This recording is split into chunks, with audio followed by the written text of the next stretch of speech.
One of the questions we're asked most often is, how do artists and songwriters get paid? Let's break it down for you. Spotify is changing its royalty model. It's kind of tweaking it. And this kind of causes a bit of scandal because obviously people get paid so little. I believe we have a great product. And importantly, our business is doing really well. But what it does actually highlight is, why do musicians make so little money? And why is the industry over and over again not paying people a fair price for their creativity and their labor and their output? And our gross profit has grown even faster, more than tripling over the last 4 years. The music industry, in my opinion, is probably the most exploitative creative industry. It's stacked from the get-go. You have major labels, live conglomerates, big power, ticketing providers, all that kind of stuff, right? But the artist is still at the bottom, time and time and time again. This is what democracy looks like! The fundamental issue in the music industry is lack of collective power. So when you look at what's happened this year in other creative industries, writers and actors go on strike in the US, and that works.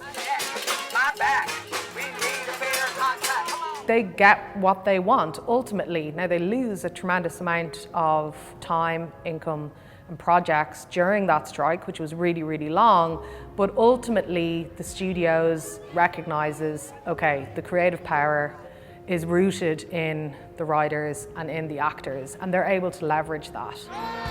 There's a massive issue, and it's kind of always been this way within the music industry. There's never really a sentiment of, okay, well, let's organize so that the Taylor Swifts and the Beyoncés and whoever else can be part of a system of collective power that ultimately benefits emerging musicians.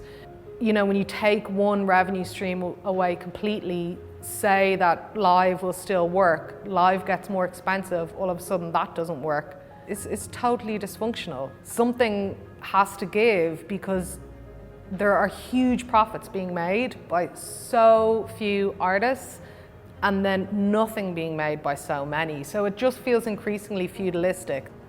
I wish that musicians would really recognize their power more, because I think they're kind of gaslit by the type of exploitative practices and demands that the corporate aspect of it makes. So from everything I see, I believe that over the next decade, we will be a company that can generate over $100 billion in revenue annually, and that we can achieve a 40% gross margin and a 20% operating margin. So that should make investors, we think, happy. But again, in terms of streaming, it's a choice for Spotify to pay as little to artists as they do. That's a choice. That's a choice they're making. They're a 30-something billion-dollar company. They could share the wealth.